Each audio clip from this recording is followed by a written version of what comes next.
സ്നേഹവന്ദനങ്ങൾ പ്രിയമുള്ളവരെ. പാഠഭേദത്തിൻ്റെ ഒരു ചെറിയ പാഠമാണ്, ഒന്നല്ല രണ്ട് പാഠമാണ്. ഈ കഴിഞ്ഞ ഒരാഴ്ചയായിട്ട് അസാദിയുടെ പല പ്രേക്ഷകരും എനിക്ക് പ്രത്യേകമായി ഇട്ടുതരുന്ന രണ്ട് വീഡിയോകളുണ്ട്. ഒന്ന്, ബഹുമാനപ്പെട്ട KC ജോൺ പാസ്റ്റർ ഈ പഴയ നമ്മുടെ അപ്പച്ചന്മാർ ആഭരണം ഉപേക്ഷിച്ചത്, അങ്ങനെ പഠിപ്പിച്ചത് അബദ്ധമായി തീർന്നു എന്ന് പ്രസ്താവന നടത്തിയ ഒരു വീഡിയോ. രണ്ടാമത്, ഏഷ്യയുടെ ഏലിയാവെന്നറിയപ്പെട്ട ആശാരി ഉപദേശിയുടെ മകൻ്റെ കുറ്റസമ്മതമാണ്. താൻ 2017 വരെ വ്യാജ ആത്മാവിലാണ് പ്രവചിച്ചത്. ഈ രണ്ട് വീഡിയോ ക്ലിപ്പുകളോ വീഡിയോകളോ ആളുകൾ എനിക്ക് ഇട്ട് തന്നുകൊണ്ടിരിക്കുന്നു. എനിക്ക് തന്നെ ഇത് ഇട്ടു തരുവാൻ രണ്ട് കാരണമുണ്ടെന്ന് ഞാൻ വിശ്വസിക്കുന്നു. ഒന്നാമതായി, ഈ ആഭരണത്തിൻ്റെ വിഷയത്തിൽ ഈ കാലത്ത് സാധാരണയായിട്ട് ആരും പറയാത്ത തരത്തിൽ ആഭരണം ഉപേക്ഷിക്കുന്നതിനെ എൻകറേജ് ചെയ്തുകൊണ്ട്, പ്രോത്സാഹിപ്പിച്ചുകൊണ്ട് സംസാരിക്കുന്ന ഒരു ദൈവദാസനാണ് ഞാനെന്നുള്ളത് ആസാദിയുടെ പ്രേക്ഷകർക്കെല്ലാം അറിയാം. അപ്പോൾ അതുകൊണ്ട് ഫിനി പാസ്റ്ററിന് തെറ്റുപറ്റിയില്ലേ എന്ന ചോദ്യമായിട്ട് വീഡിയോകൾ വരുന്നു. രണ്ടാമത്, പ്രവചന ശുശ്രൂഷ, കൃപാവരങ്ങൾ, പരിശുദ്ധാത്മ പ്രവർത്തനങ്ങൾ ഇതെല്ലാം ഇന്നുമുണ്ടെന്നും വ്യാജന്മാരുണ്ടാകാം, പക്ഷെ വ്യാജന്മാരെ കണ്ട് പേടിച്ചിട്ട് ആത്മീക ശുശ്രൂഷകളെ നിർത്തൽ ചെയ്യല്, ഇതിനെയൊക്കെ ഇത്തരത്തിലുള്ള ശുശ്രൂഷകൾ, വേദപുസ്തക പ്രകാരമുള്ള പ്രവചന ശുശ്രൂഷയും കൃപാവരങ്ങളുടെ ശുശ്രൂഷയും പ്രോത്സാഹിപ്പിക്കണമെന്നും ഫിനി പാസ്റ്റർ പറയാറുണ്ട്. അങ്ങനെ വരുന്നപ്പോഴാണ് നമ്മുടെ രാജൻ വിക്ടർ, ആശാരി ഉപദേശിയുടെ മകൻ, തൻ്റെ തന്നെ അനുഭവം പറഞ്ഞ് താൻ ഒരു വ്യാജ പ്രവാചകനായിരുന്നു എന്ന് തുറന്നു സമ്മതിച്ചത്. പോരെ പൂരം. അപ്പോൾ ഫിനി പാസ്റ്റർക്ക് ഈ വീഡിയോ ഇട്ട് കൊടുക്കുക. നിങ്ങളല്ലേ ഈ പ്രവാചകന്മാരെയെല്ലാം സപ്പോർട്ട് ചെയ്യുന്നത്. അപ്പോൾ ചുരുക്കി പറഞ്ഞാൽ രണ്ട് വീഡിയോയും ഇങ്ങനെ തകൃതിയായി എനിക്ക് തരുമ്പോൾ എന്തെങ്കിലും ഒന്ന് പറയണ്ടേ, രണ്ട് പാഠം പറയണ്ടേ. സത്യം പറഞ്ഞാൽ ഇന്നലെ രാത്രി ഒത്തിരി വിഷമിച്ചാണ് ഉറങ്ങാൻ കിടന്നത്. കാരണം ഇന്നലെ ആ വീഡിയോകളിൽ ഒന്ന്, പ്രത്യേകിച്ചും പെന്തക്കോസ്തിൻ്റെ അപ്പച്ചന്മാർക്ക് അബദ്ധം പറ്റി എന്ന തരത്തിലുള്ള വീഡിയോ കണ്ടപ്പോൾ എനിക്ക് ഒരു വലിയ ആസ്തിത്വ ബോധത്തിൻ്റെ ഒരു നഷ്ടമാകുന്ന വേദന എനിക്ക് തോന്നി. ഒരു ഐഡൻറ്റിറ്റി പ്രശ്നമാണ്. ഇന്ന് വരെ എനിക്കൊരു ഐഡൻറ്റിറ്റി ഉണ്ടായിരുന്നു. എന്താണ് ഐഡൻറ്റിറ്റി? എന്നോട് ആരെങ്കിലും ചോദിച്ചാൽ ഞാൻ ക്രിസ്ത്യൻ ആണെന്ന് പറയുന്ന ഒരു ഐഡൻറ്റിറ്റി. പിന്നെ ഇങ്ങനെ നാരോ ഡൗൺ ചെയ്തു വന്നാൽ ഞാനൊരു പെന്റിക്കോസ്റ്റൽ ക്രിസ്ത്യൻ ആണ് എന്ന് പറയുന്ന ഒരു ഐഡൻറ്റിറ്റി. കുറച്ചുകൂടെ നാരോ ഡൗൺ ചെയ്തു വന്നാൽ ഞാനൊരു കേരള മലയാളി പെന്റിക്കോസ്റ്റൽ ആണെന്ന് പറയുന്ന ഒരു ആസ്തിത്വ ബോധം, ഒരു ഐഡൻറ്റിറ്റി എനിക്ക് ഉണ്ടായിരുന്നു. ആ ഐഡൻറ്റിറ്റിയിൽ അന്നും ഇന്നും ഊറ്റം കൊള്ളുന്നവനാണ് ഞാൻ. ഒരു മലയാളി പെന്തക്കോസ്തുകാരൻ എന്ന് പറയുമ്പോൾ ലോകത്തിലെ മറ്റ് ഒരു ഭാഗത്തും ഇല്ലാത്തവണ്ണം വേദപുസ്തക ഉപദേശങ്ങളെ മനസ്സിലാക്കുകയും പഠിക്കുകയും പഠിപ്പിക്കുകയും ചെയ്യുന്നവനാണ് മലയാളി പെന്തക്കോസ്തുകാരൻ എന്ന ഒരു ബോധം എനിക്കുണ്ടായിരുന്നു. അതിൻ്റെ ഐഡൻറ്റിറ്റി ആയിട്ട് മലയാളി പെന്തക്കോസ്തുകാരൻ എന്ന് പറയുന്നത് അല്പം വ്യത്യസ്തതയുള്ള പെന്തക്കോസ്തുകാരനാണ് എന്നൊക്കെ പറയുന്നത് ഒരഭിമാനമായി ഞാൻ കരുതിയിരുന്നു. പക്ഷെ പ്രശ്നം എന്താ? ഇപ്പോൾ വളരെ പ്രസിദ്ധരാകുന്ന ദൈവദാസന്മാർ വന്നിട്ട് പറയുന്നു, നമ്മുടെ അപ്പച്ചന്മാർക്ക് തെറ്റ് പറ്റിയിരിക്കുന്നു. ഏതപ്പച്ചന്മാർക്ക്? എൻ്റെ വല്യപ്പച്ചന്മാർക്കൊന്നും വലിയ ലെഗസി ഉള്ളവരൊന്നുമല്ല. പൊതുവിൽ പെന്തക്കോസ്തിൻ്റെ അപ്പച്ചന്മാർ എന്ന് പറയാം. അങ്ങനെ പറയുമ്പോൾ വലിയ ലെഗസിയുള്ള അപ്പച്ചന്മാരുണ്ട്. K. എബ്രഹാം സാറിനെ പോലെയൊക്കെയുള്ള ലെഗസിയുള്ള അപ്പച്ചന്മാർ. അവർക്കൊക്കെ തെറ്റുപറ്റിയെന്ന് ഈ പറഞ്ഞതിൻ്റെ ആശയം. നമ്മുടെ അപ്പച്ചനൊക്കെ ഒരു സാധാരണ അപ്പച്ചനായിരുന്നു. ഈ പറഞ്ഞ വലിയ അപ്പച്ചന്മാരൊക്കെ പറഞ്ഞു കേട്ട അറിവിൽ ജീവിച്ചവരാണ്.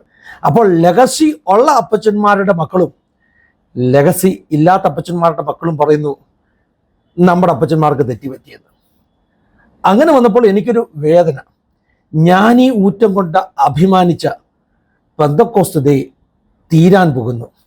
ഇനി പെന്തക്കോസ്ത് ഇല്ല കേട്ടോ. ഏതേ ദേ വലിയ വലിയ നേതാക്കന്മാർ പറയുന്നു ഇതൊക്കെ അപ്പച്ചന്മാർക്ക് പറ്റിയ തെറ്റാണ്, അതൊക്കെ ഇനി തിരുത്താൻ ചിലരൊക്കെ റെഡിയാകുമെന്ന് ചിന്തിക്കുന്നു.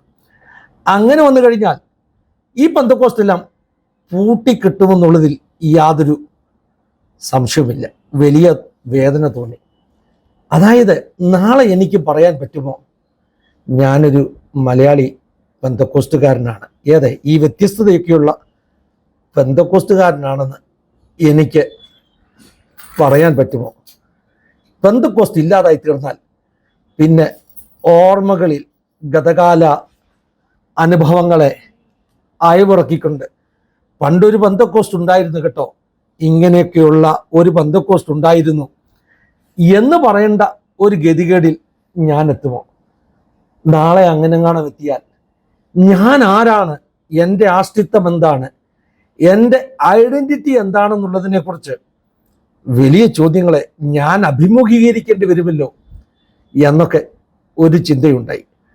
അതുകൊണ്ട് തന്നെ ഇന്നലെ രാത്രി ഉറങ്ങാൻ കിടന്നപ്പോൾ ഉറക്കം ശരിക്കും വന്നില്ല. കാരണം പെന്തക്കോസ്തിൻ്റെ അപ്പച്ചന്മാർക്ക് തെറ്റുപറ്റി എന്ന വെളിപ്പെടുത്തൽ എൻ്റെ ഹൃദയത്തിൽ ഒത്തിരി വേദന കോരിയിട്ടു. അപ്പച്ചന്മാർ പഠിപ്പിച്ചതൊക്കെ തെറ്റല്ലെന്നും വേദപുസ്തകത്തിലെ ശരിയാണെന്നും ഒക്കെ വിശ്വസിക്കുകയും പഠിപ്പിക്കുകയും ചെയ്യുന്ന ഒരാളാണ് ഞാൻ. എൻ്റെ അസ്തിത്വം, എൻ്റെ ഐഡന്റിറ്റി, ഇനി എന്താണ് ഞാൻ പറയേണ്ടത്? പണ്ട് ആയിരുന്നു ഞാനൊരു മലയാളി പെന്തക്കോസ്തുകാരൻ എന്ന് പറയേണ്ട അവസ്ഥയുണ്ടാകുമോ എന്നുള്ള വേദന. അതുകൊണ്ട് തന്നെ കർത്താവിനോട് ചില ചോദ്യങ്ങൾ ചോദിച്ചു. രാത്രിയിൽ എന്നോടപ്പ ഒന്ന് മിണ്ടണേ എന്ന് പറഞ്ഞു.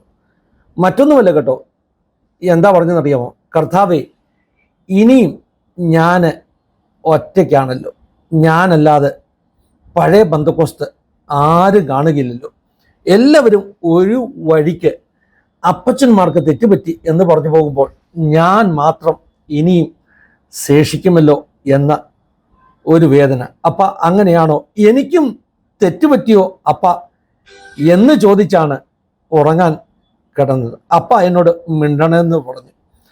അപ്പൻ്റെ സ്വഭാവം, അപ്പൻ മിണ്ടുന്ന അപ്പനാ കേട്ടോ, പേശും കടവുൾ. ഇന്നലെ രാത്രിയിലും അപ്പൻ മിണ്ടി. രണ്ട് കാര്യങ്ങളാണ് പറഞ്ഞത്. ഒന്നാമത് പറഞ്ഞത്, നീ പറയുന്നത് പോലെ എല്ലാ പെന്തക്കോസ്തുകാരും അപ്പച്ചന്മാർക്ക് തെറ്റുപറ്റിയെന്ന് പറഞ്ഞ് പോയിട്ടൊന്നുമില്ല. ഒരു സ്വപ്നം കണ്ടു, ചില പെന്തക്കോസ്ത് നേതാക്കന്മാരെ കണ്ടു. അവർ വന്നിട്ട് പറയുകയാണ് ഞങ്ങളുടെ അപ്പച്ചന്മാർക്ക് തെറ്റുപറ്റിയിട്ടില്ല.